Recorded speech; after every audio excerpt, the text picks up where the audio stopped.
وَلَقَدْ يَسَّرْنَا الْقُرْآنَ لِلذِّكْرِ فَهَلْ مِن مُّدَّكِرٍ۔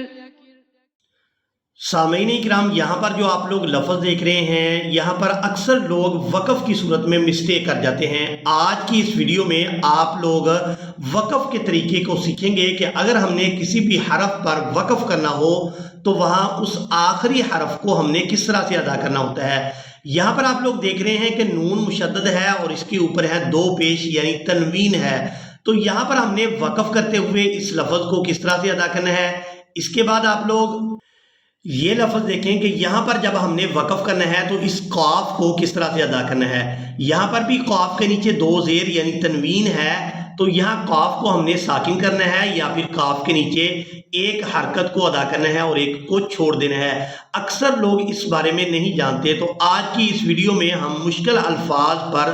وقف کرنے کے طریقے کو سیکھیں گے، تو آپ لوگوں نے مکمل توجہ کے ساتھ اس ویڈیو کو دیکھنا ہے تاکہ آپ لوگ جب بھی قرآن مجید کی تلاوت کریں تو آپ لوگوں کو وقف کرنے کا طریقہ معلوم ہونا چاہیے۔ تو چلیں آئیں اپنے سبق کا آغاز کرتے ہیں۔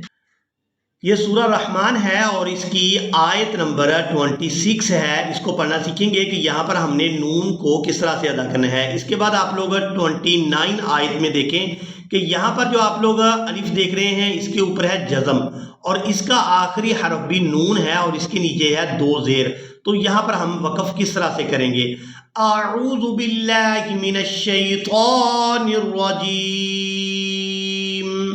بسم اللہ الرحمن الرحیم،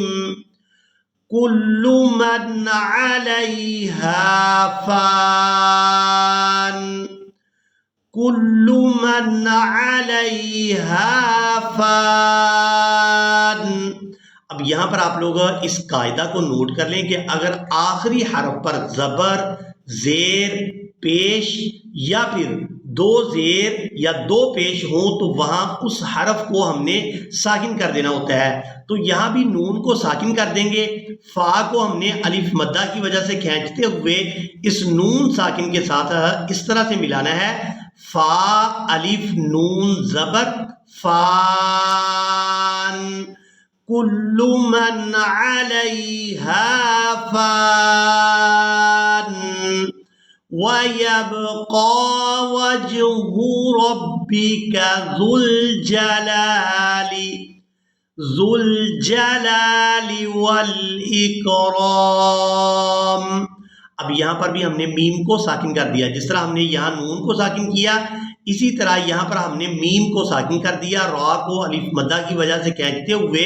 اس میم ساکن کے ساتھ ملایا، وَالْإِكْرَامِ۔ لیکن اب یہاں پر آپ لوگ یہ سورہ رحمان اور اس کی آیت نمبر 29 دیکھ رہے ہیں، یہاں جو اس سے نون سے پہلے جو حرف الف ہے اس کے اوپر ہے جزم، تو یہ اب الف نہیں ہے بلکہ یہ ہے حمزہ۔ اب یہاں ہم نے شین کو اس حمزہ ساکن کے ساتھ ملانا ہے اور اس کے بعد یہ جو نون ہے یہ بھی وقف کی صورت میں ساکن ہو جائے گا۔ اب ہم نے شین کو حمزہ ساکن اور نون ساکن کے ساتھ ملاتے ہوئے اس طرح سے ادا کرنا ہے، شین حمزہ نون زبر شأن۔ اب یہاں پر ہم نے شین کو کھینچنا نہیں ہے کیونکہ اس کے بعد الف نہیں ہے بلکہ حمزہ ساکن ہے اور حمزہ ساکن کے بعد ہے نون ساکن، تو اس کو جھٹکے کے ساتھ ادا کریں گے، شأن شأن، کل یوم ہوا فی شأن، کل یوم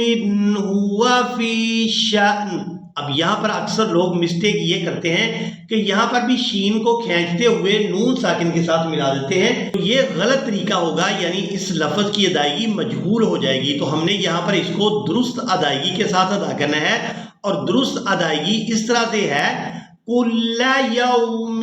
ہوا فی شأن۔ اب اسی طرح یہاں پر آپ لوگ لفظ دیکھ رہے ہیں کہ قاف کے نیچے دو زیر ہیں، تو یہاں پر ہم نے قاف کی ادائیگی کس طرح سے کرنی ہے، اور یہاں دیکھ رہے ہیں کہ نون جو ہے یہ مشدد ہے اور اس کے اوپر ہے دو پیش، تو یہاں پر ہم نے وقف کی صورت میں اس نون کی ادائیگی کس طرح سے کرنی ہے،